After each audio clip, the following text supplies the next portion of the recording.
In this video, I'm going to be talking about the consultation I had with a private steroid doctor. I thought it was best to monitor my first ever steroid cycle very closely. Everybody on YouTube's always say, you should consult your doctor before taking these compounds and always follow the advice of your doctor. So I thought, fuck it, it's my first ever cycle.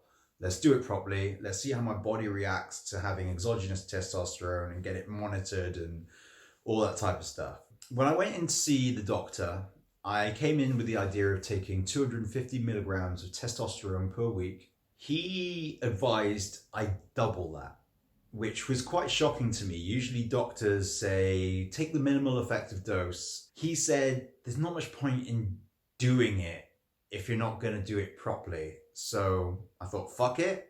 I like the attitude of this doctor. Let's do it. Another bit of information regarding SHBG, sex hormone binding globulin.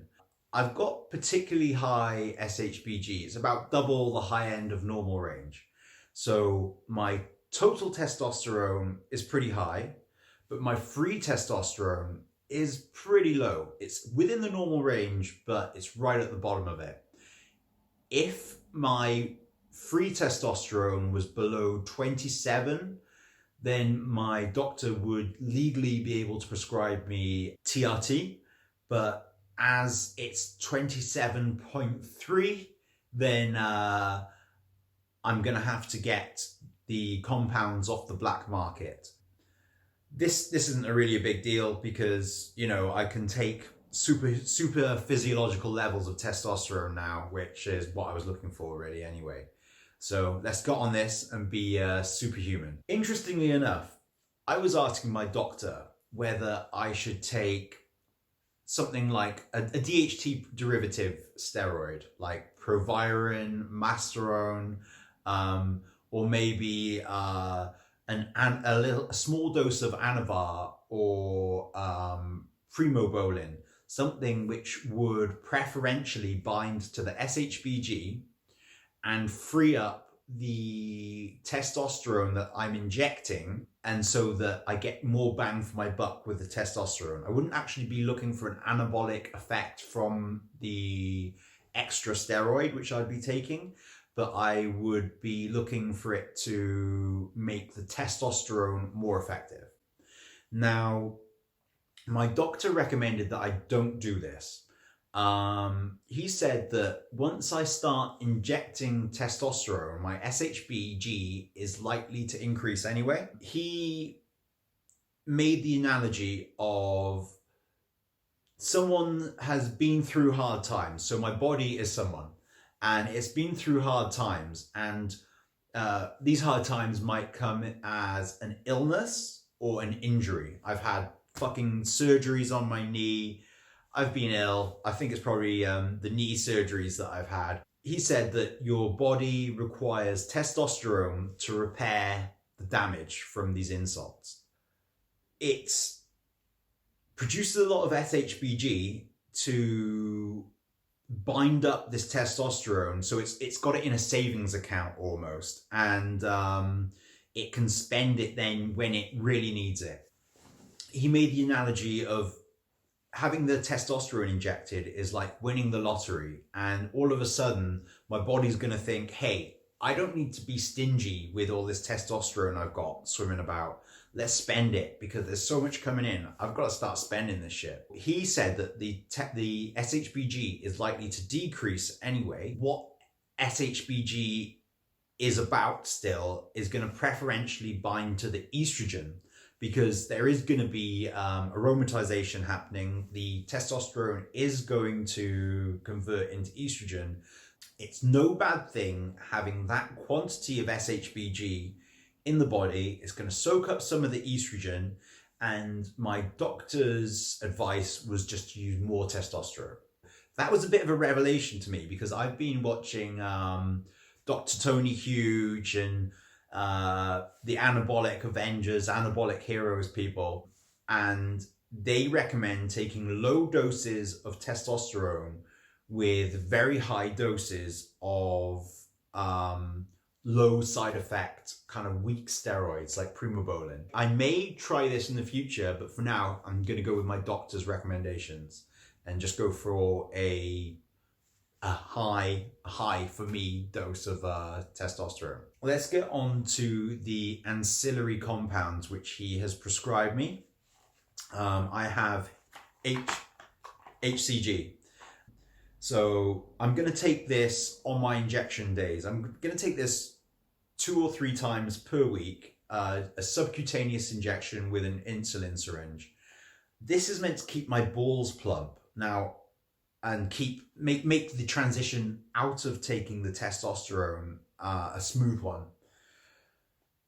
I've heard people say that there's no point in taking this during the cycle, and I've heard other people say that you definitely don't want to take it during your PCT. I wasn't going to ask for this, but my doctor's recommended that I take it. I'm going to go with my doctor's advice and just take it as prescribed.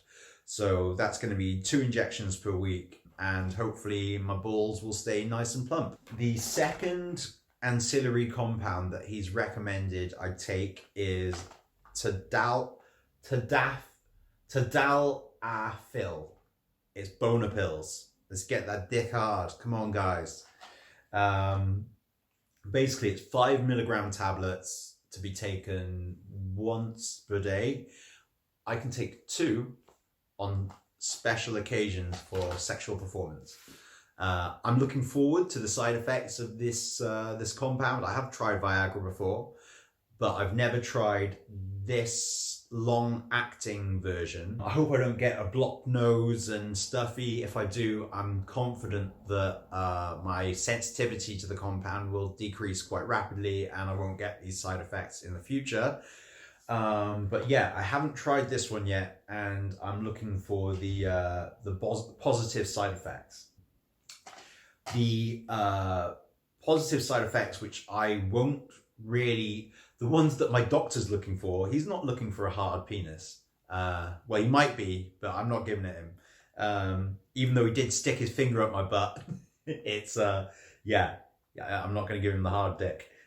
Basically, he wants to use the tadalafil to reduce my blood pressure. It's going to, it's a vasodilator, so it's going to reduce the blood pressure and reduce any complications with regards to that. And it's also going to soak my blood vessels. It's going to provide the endothelium on the inside of the blood vessels with nitric oxide, which should keep them healthier and more supple, which is important moving forward because there's lots of cardiovascular problems that can arise from taking steroids. So hopefully this will negate some of them. So those are the 2 compounds I'm meant to be taking throughout the entire cycle. I do have an aromatase inhibitor. So this is anastrozole. Hopefully I won't be getting any gyno. I'm not about getting the man boobs. I was a fat little kid. They used to call me Titter because I had tits. So I don't want to revert to that childhood state of fatness in the boobs.